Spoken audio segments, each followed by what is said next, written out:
Get ready for real time, prime time, big time, show time. It's edible honesty time. And in the meantime, get ready for your favorite partner in crime, your host, one of the greatest talkers of all time, the king of edible honesty, and the eighth wonder of the world, Andrew the Giant. Hey, my, hot rockin', where in the world does American supermarket produce come from? Pie. Let's get down and let's talk about the ins and outs of the food industry. My name is Andrew and I'm your host and I am ready to rock. So let's cut right into it because today we will be readjusting almost everything you thought you knew about food.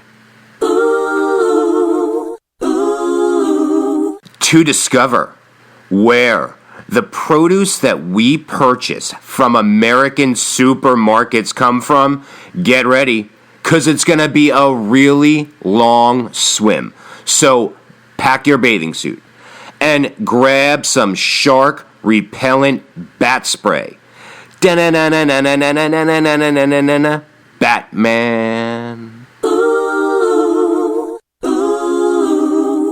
To discuss where American supermarket produce really comes from, I will be combining the philosophies of Alfred Hitchcock, Victor Hugo, Charles Dickens, Oscar the Grouch, Groucho Marx, and William Shakespeare. So pass the beer nuts, Hillary, Norman Peterson. And let's get right into today's extra tasty episode. The truth about American supermarkets is that they really only purchase produce from factory farms who can supply them year-round with any and every fruit and vegetable any day of the week, regardless of whether that fruit or vegetable is actually in season or not. It's all about one-stop shopping. And it's all about the factory farm. Old MacDonald had a factory farm. And on that factory farm, he grew sticker fruit. E-I. Seriously, Old MacDonald, I'll pay you not to grow. The real problem is with American supermarkets themselves. They simply do not give a flying fig. Am I right, DH? American supermarkets do not purchase locally grown family farm produce because it's too much work. Let's face it, it's a lot easier to quote-unquote gather and quote-unquote collect from one factory farm than from, say, a collection of local, small-scale, heirloom family farms. So God bless the factory farm. God bless every one of them. Tiny Tim coughs. Yes. God bless every factory. Tiny Tim coughs one last time. He collapses. A tear falls from factory farmer Ebenezer Scrooge's right eye. God damn the factory farmer. The reality is that almost every single individual piece of American supermarket fruit that we consume is actually produced from somewhere more, say, like South America, or even better, China.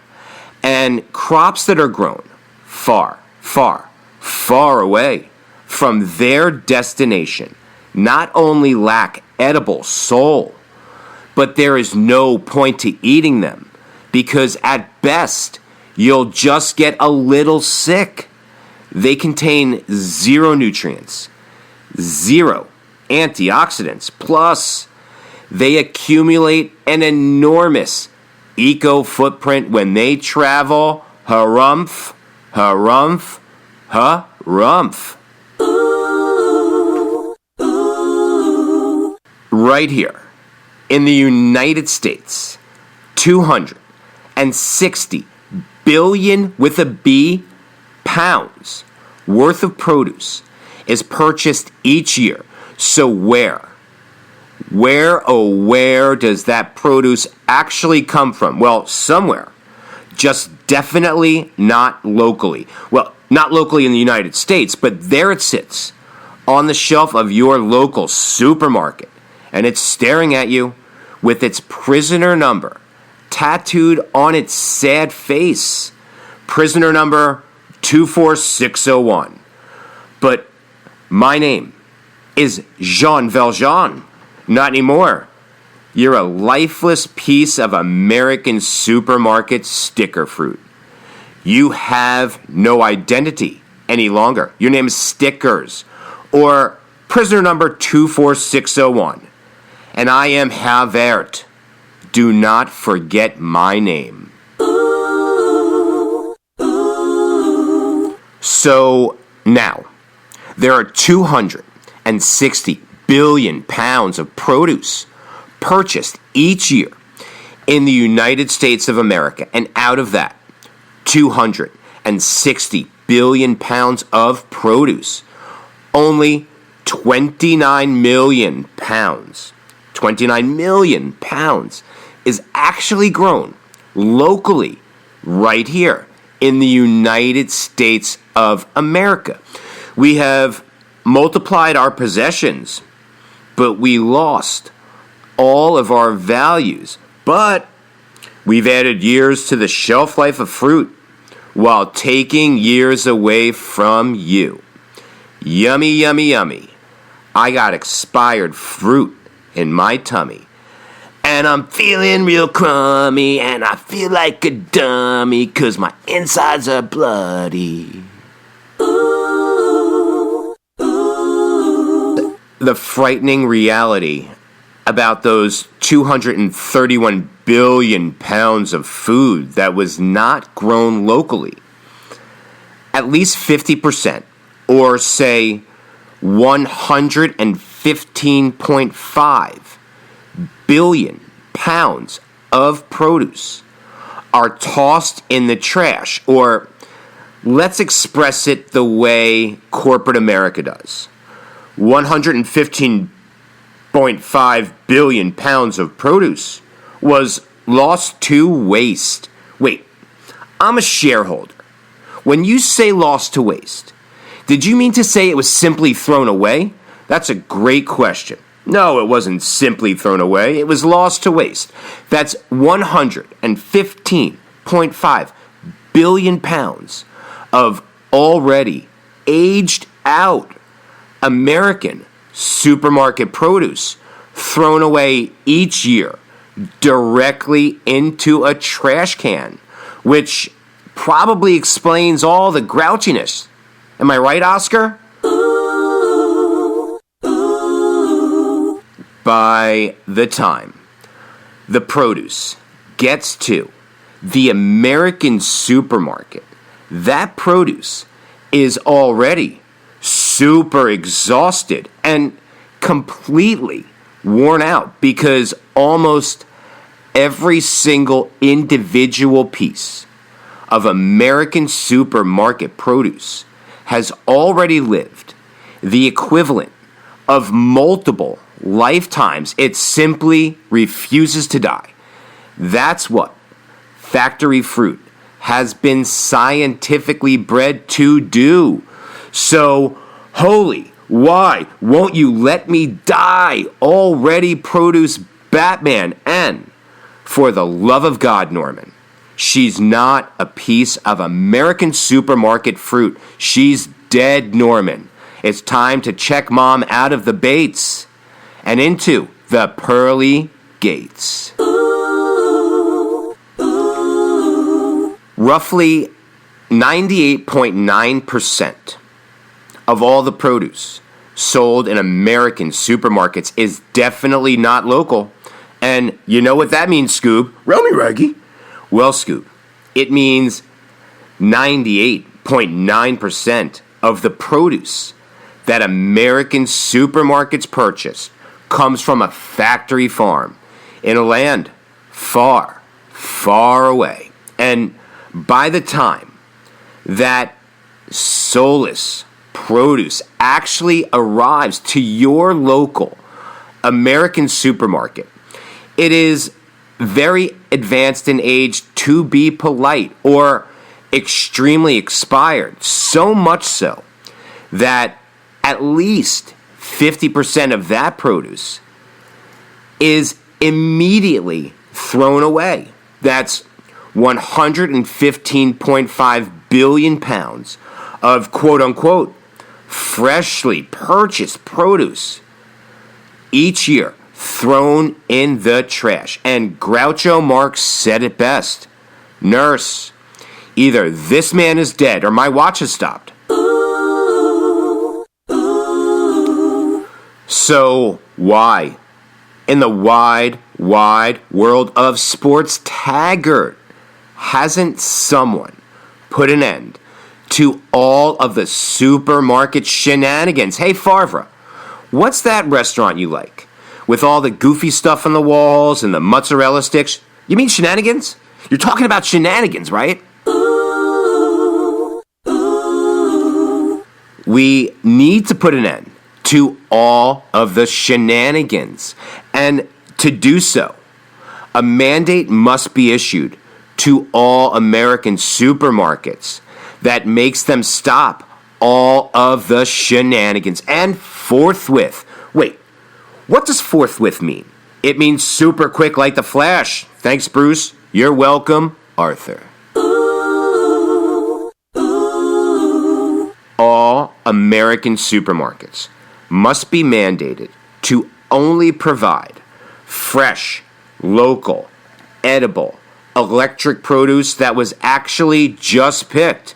Say, when were those heirloom French strawberries picked? 2 hours ago by Goyo over at JR Organics in Escondido, California. And folks, if you have not experienced a box of edible electricity from JR Organics, you are making a mistake, because Goyo is the first farmer on this planet to farm edible electricity. He has edible lightning bolts. He has edible thunder. He has edible solar batteries, and there is nothing like it in the world. And not only that, Goyo has boxes of edible electricity available if you are in San Diego, California, or Orange County, and you can get 1, 2, 3, get 4 boxes a week. That's JR Organics in Escondido, California. The term in season or seasonal is an inside joke amongst produce managers at American supermarkets. It's a meaningless term, like chocolatey. Wait, what does chocolatey mean? It means no chocolate. So when people ask in an American supermarket, are the blueberries in season? And they say, sure are. The blueberries are always in season. But perhaps you could clarify, Elmer. Which season did you mean? Duck season? Rabbit season? Or did you mean to more accurately state the winter of our discontent? Because, Elmer, that's the season when all of our American supermarket blueberries were picked. So now is the time of our winter's discontent. And holy William Shakespeare, Batman. If American supermarkets really want to give meaning to a term like in season, then they should eliminate it entirely. Because the only term that really matters is a term that Goyo at JR Organics understands. It's just picked. That's the only thing we need to know. Now that we eliminate a meaningless term like seasonal, and it's gone from all the American supermarkets, and all due to the fact that all American supermarkets, by mandate, will now shift their focus to just picked super local produce. All American supermarkets will no longer be purchasing produce items like blueberries 365 days a year, because blueberries are only in season for 3 months, and that's from early June to late August. So that is the only time they will be sold. And so it was written, and so it shall be done. And with a simple mandate like that in place, American supermarkets would almost instantly eliminate all of their waste, because over 50% of the blueberries purchased by American supermarkets between the months of September and May are almost instantly thrown away anyway. So why, in the wide, wide world of sports, taggart, are American supermarkets buying them? Now that we've eliminated out-of-season produce, or items like blueberries in January, we instantly eliminate a ton of corporate American supermarket waste. How much? Like about 115.5 billion pounds of waste. That kind of waste. Once that happens, well, American supermarkets can now be taken off the grid almost entirely, because you don't need refrigeration anymore. And all that empty space, which used to be dedicated almost exclusively to refrigeration, can be used to create electric greenhouses in every American supermarket. Every American supermarket, instead of refrigerating produce from China, can now grow their own electric produce. And finally, a super fresh and super sustainable local food system is being established for all American supermarkets. And what it does is it provides way healthier food that actually meets current food needs, while creating a myriad of local, healthy, happy, thriving American micro ecosystems that are now manageable and sustainable and capable of providing food aplenty for generations to come. And here's the best part. It's all done with minimal impact, if any, to the environment. Harumph, harumph, harumph. And under my plan, and let's call it the day edible poetry returned to America, or call it the dawn of edible electricity, all American supermarkets will work in unison with their local communities, especially their local farmers, local bakers, local dairy farmers, local flour growers, and all American supermarkets will dedicate themselves to providing local, organic, family farm fresh food and providing local, fresh, artisanal food products. Because finally, the focus for American supermarkets will be off quantity or nutrition-free edible hazards waiting to happen, call it what you will. Quality of food over quantity of food must be the American supermarket mantras as they charge into the future.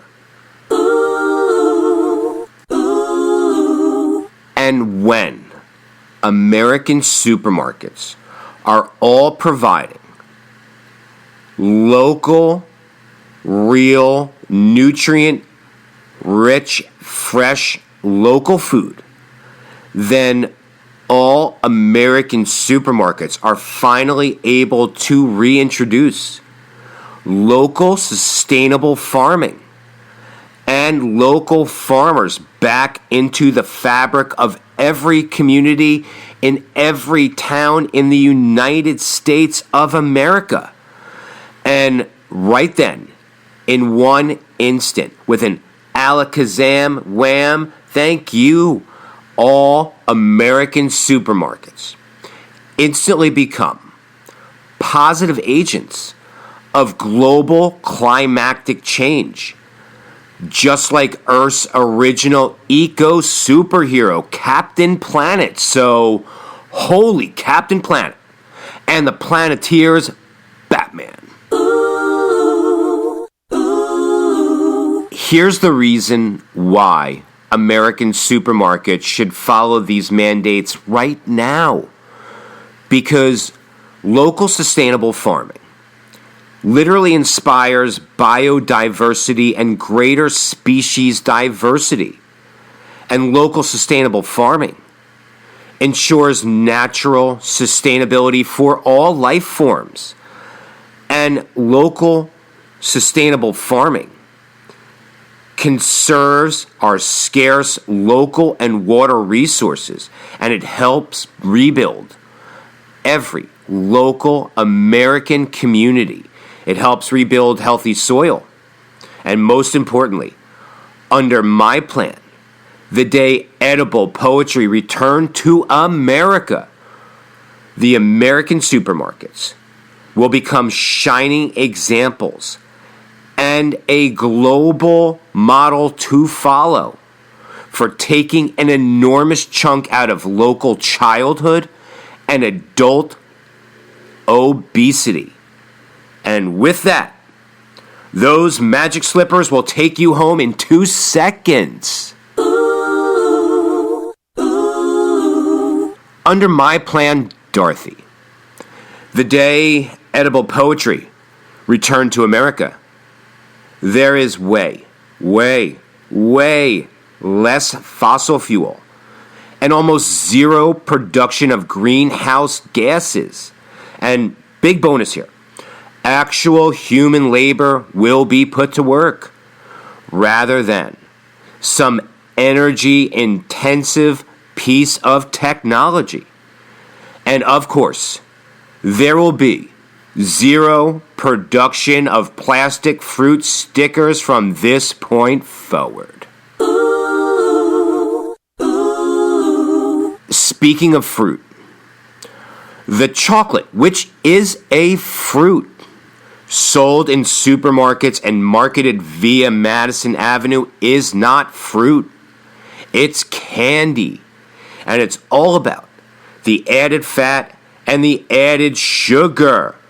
Meaning, redo those buttons, dress that belt buckle, straighten that cap, and damn it, tuck up those pajamas. American supermarkets must embrace their local communities, and they must shift gear. American supermarkets must become positive agents of change in the fight against local childhood and adult obesity. They must reverse course, and they must dedicate themselves to bringing back simpler, healthier, stronger, smarter, happier, safer American communities. And it can all happen. Just click those heels. Every American supermarket can finally become super for once, right here, right now, simply by executing my plan. The day edible poetry returned to America. You ought to have seen what I saw on my way to the village through Mortenson's pasture today. Blueberries as big as the end of your thumb. Red sky blue and heavy and ready to drum. Robert Frost, end scene. So that's it. That's a wrap on the day edible poetry returned to America. But tune in for the next episode, 'cause it's gonna be awesome, baby. My name is Andrew. I thank you so much for listening. And to all my fans, to all my farmer fans out there in Idaho and Iowa, keep growing. We'll keep buying. And I've been getting all your emails and comments, and thank you so much, and do not stop. Keep writing me at info@ediblehonesty.com.